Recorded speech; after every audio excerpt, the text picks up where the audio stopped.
Almighty God, be with me, speak on my behalf to your beloved children, and glorify thyself.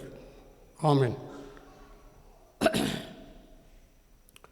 God sent his Son Jesus into this world to perform three things. One is to heal the sick, second, to spread the word of God through all nook and corners, and third is to sacrifice his Son for the atonement of sins of the people of the world 2000 years ago on this Friday.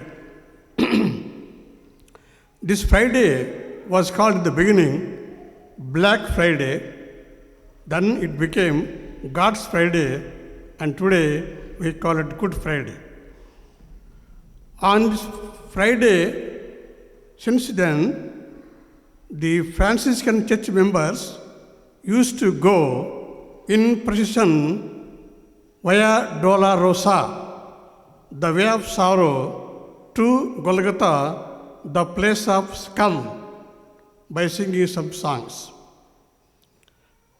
Regarding cross was first invented by Phoenician tribe, and it was totally utilized by one of the Roman rulers, Emperor Nero.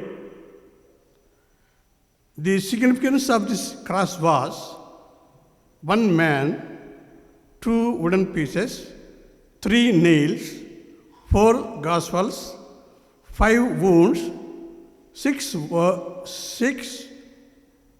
hours, and 7 words. Jesus was put on the cross in order to save the sinners.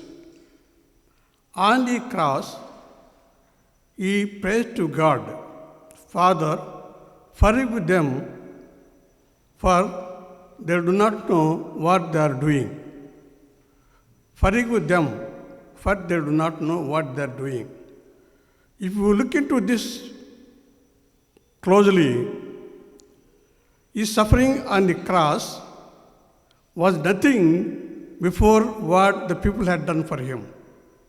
That is to say, he gave more importance to the children, to the people, especially his love and compassion towards those people rather than his suffering on the cross. So, who was responsible for putting him on the cross? The Bible says, sins of the people put him on the cross. The Gospel says, they put him on the cross. Who were they? They were the teachers, the preachers, the mob, his unfaithful disciples, Pontius Pilate, and all of us. Mankind happened to become blind due to their evil nature and sins. They reached the highest point of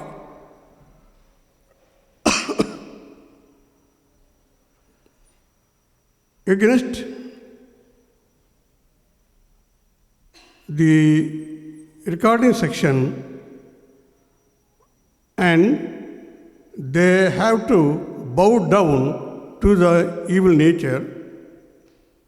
God saw all this and spoke through Jesus and sent the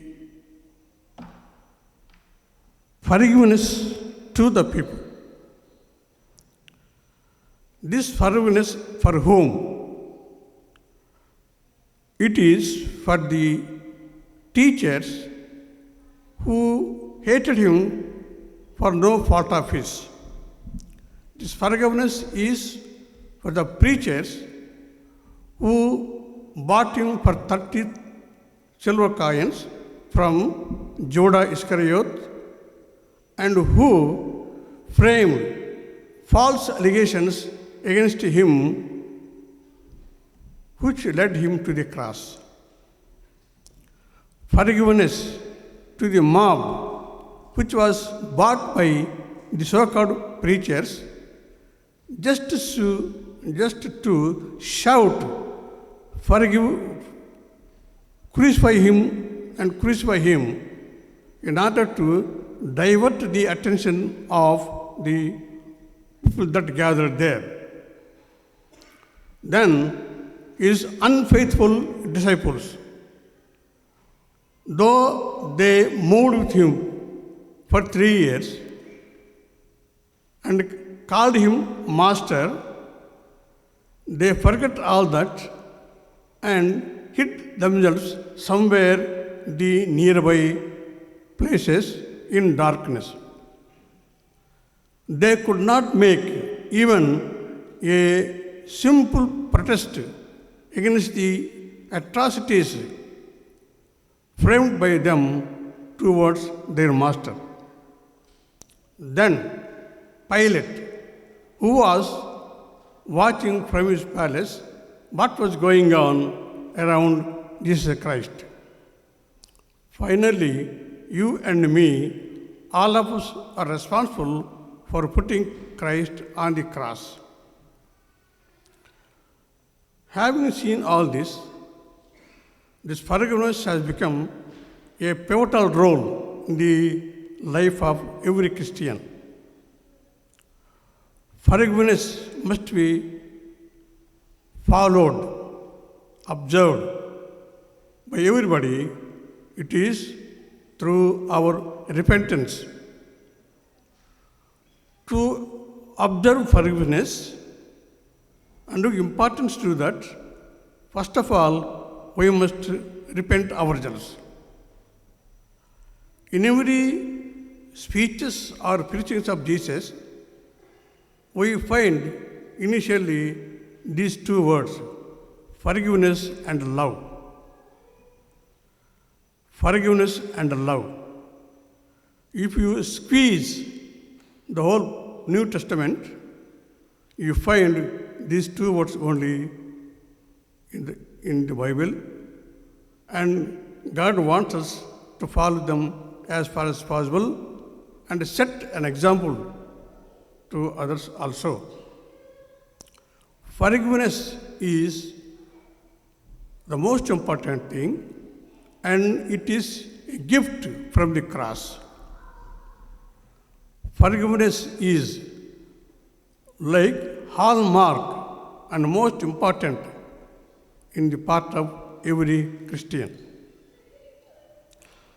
Forgiveness must have its roots through the reading of Bible constantly. Forgiveness can be seen as a secondary point when you look into the first Christian martyr, Stephen. He was stoned to death simply because he believed in Christ, and for his faith in Christ, he was stoned to death. At that time also, he simply prayed to God, Lord, do not hold this sin upon them. It amounts to, Father, forgive them, for they do not know what they are doing. Even in that crisis, when they are brutally stoning him to death, he simply said, do not hold sin upon them. Means, forgive them, for they do not know what they are doing. We find the same thing in the Lord's Prayer also. Father, forgive us our trespasses as we forgive those who trespass against us. And lastly, Peter, who was an important person among the disciples, and who became later, who was called later, father of Catholicism, happened to question Jesus on one occasion, should I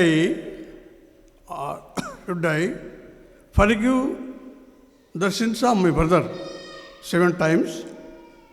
Then he replied, it is not 7 times, but it is 70 and 7 times.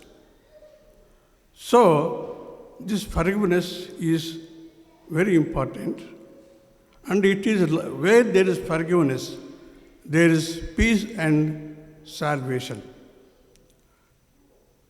Where there is forgiveness, it is like a peace-making thing on the part of everybody. So, let us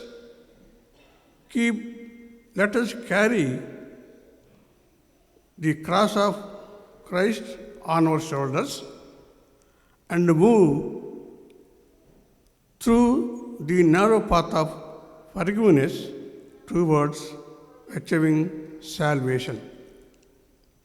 Jesus, while going to his Father after resurrection, the last words he spoke were, love one another.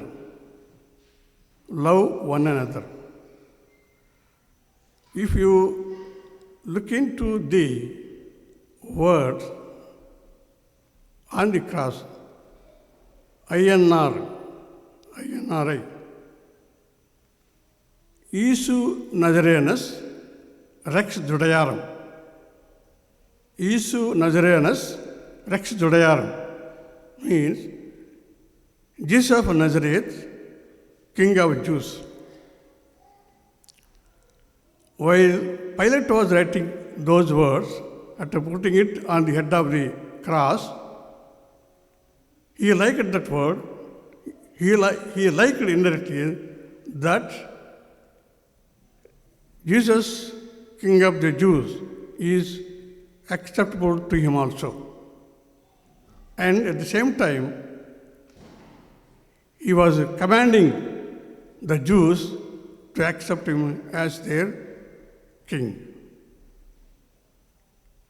May God bless these words, and may God bless you all. Thank you very much.